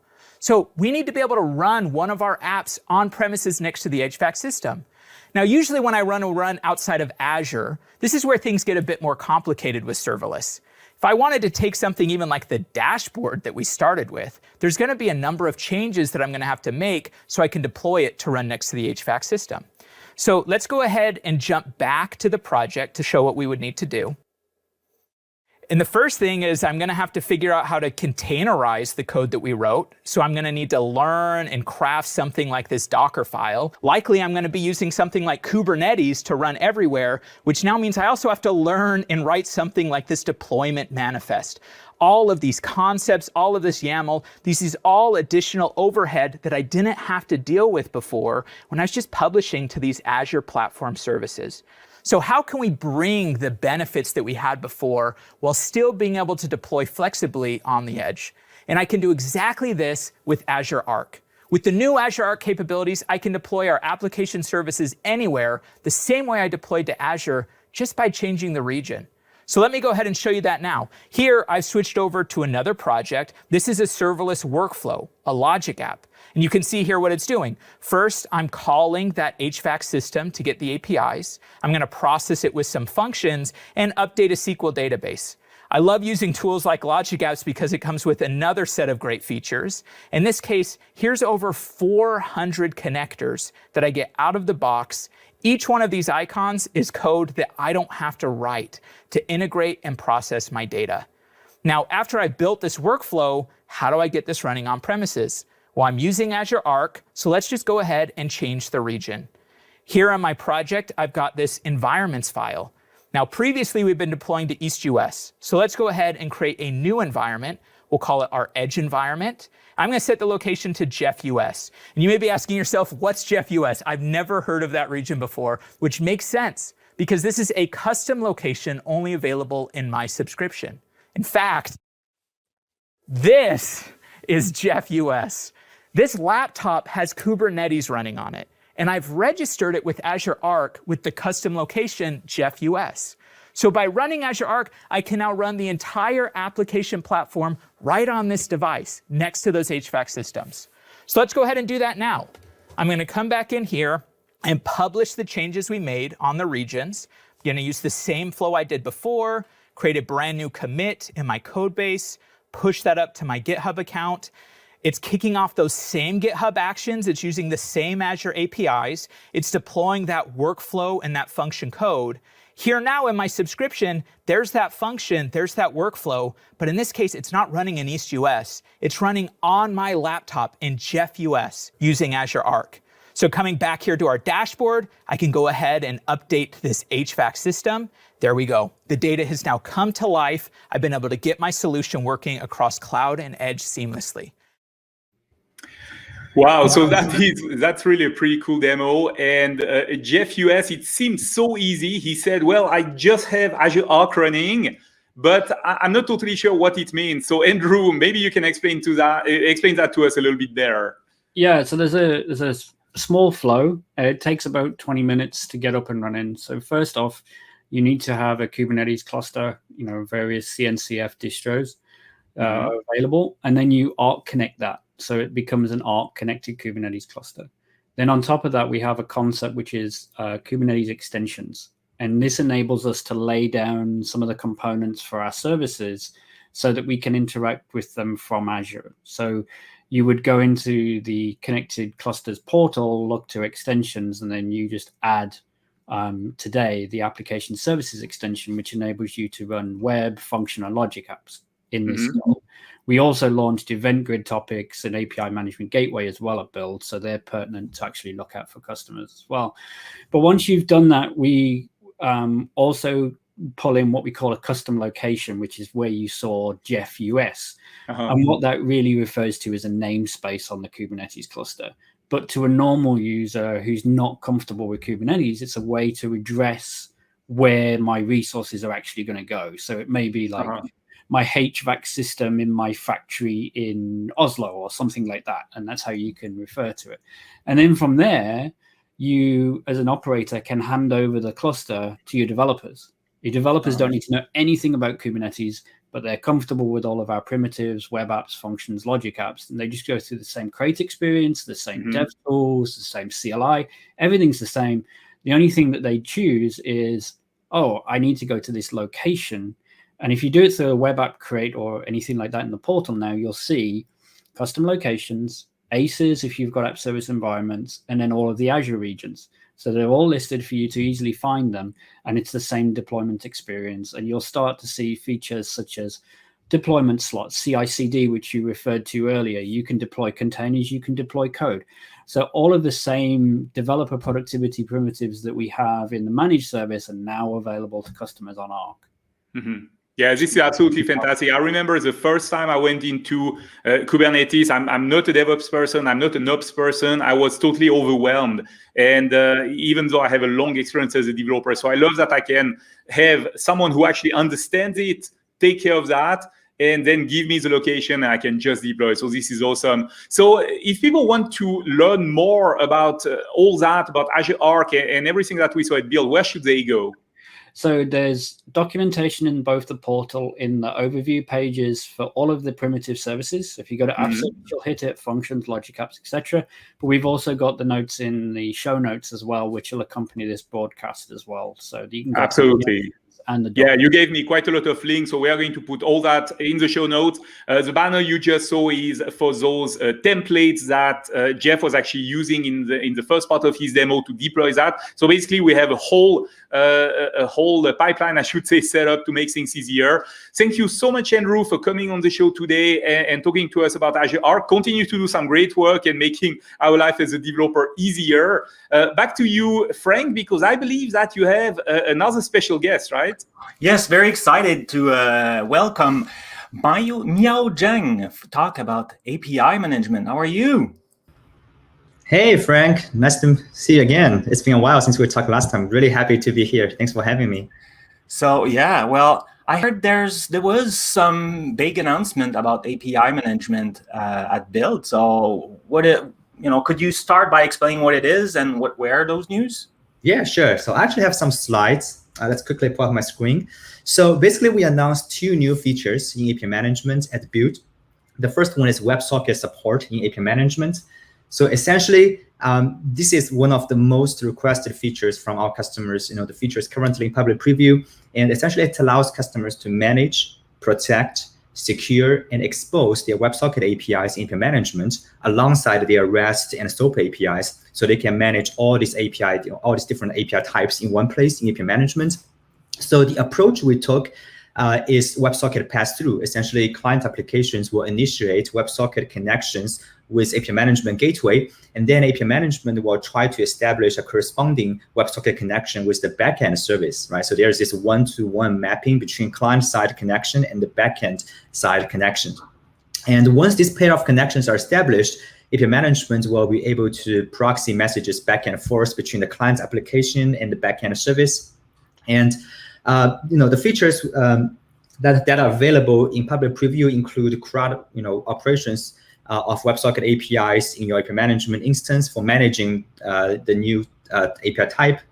You can also apply most of the existing API management policies to the WebSocket handshake requests for scenarios like authentication and authorization.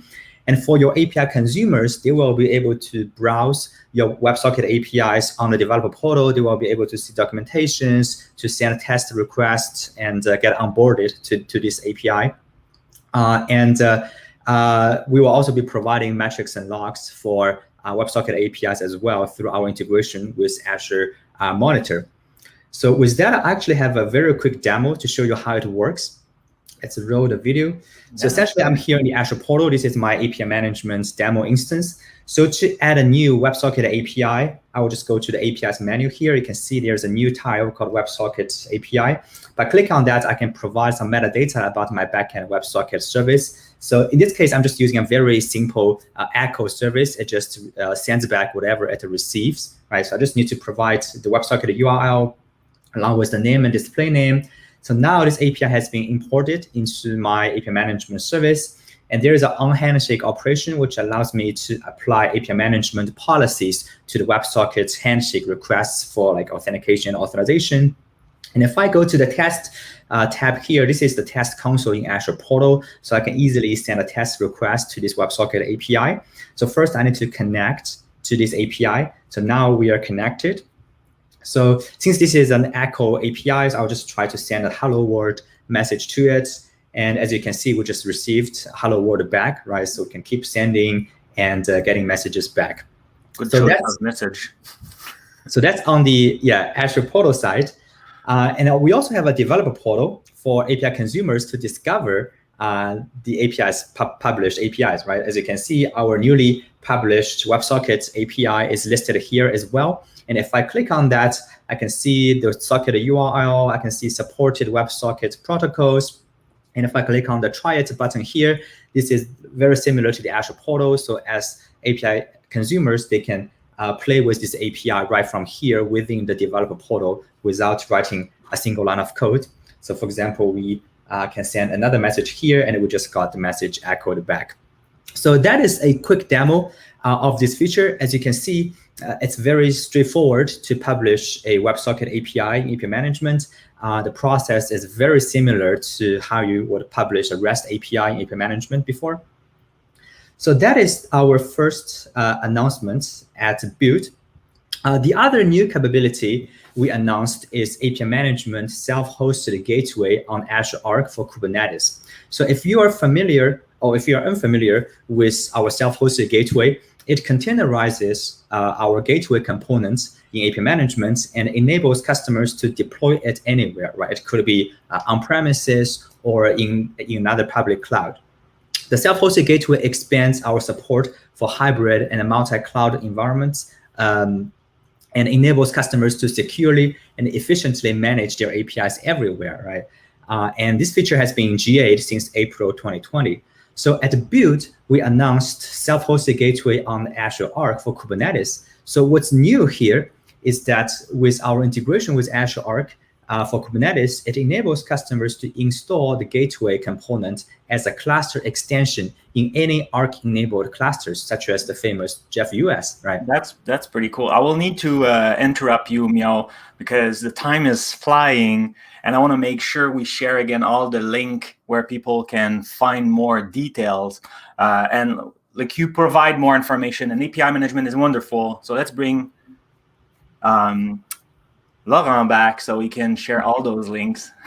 Frank, you're so excited you forgot my name. This is your family name doesn't help.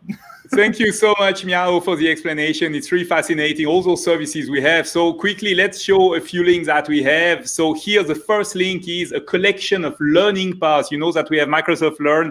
You can go there to try all this by yourself. It's all free, and you can find everything like that. Second link here, this is all the sessions from Build related to Cloud Native. It's literally hours of content, so you can go and watch them all. And finally, the third link that we have, it's the Cloud Native blog. This is a blog that was published just before Build, or rather together with the session at Build. So thank you so much to all our guests. Maybe we can bring everybody who's still here back. Thank you so much, Frank, for hosting with me. Thank you so much, Andrew and Miao, for taking the time.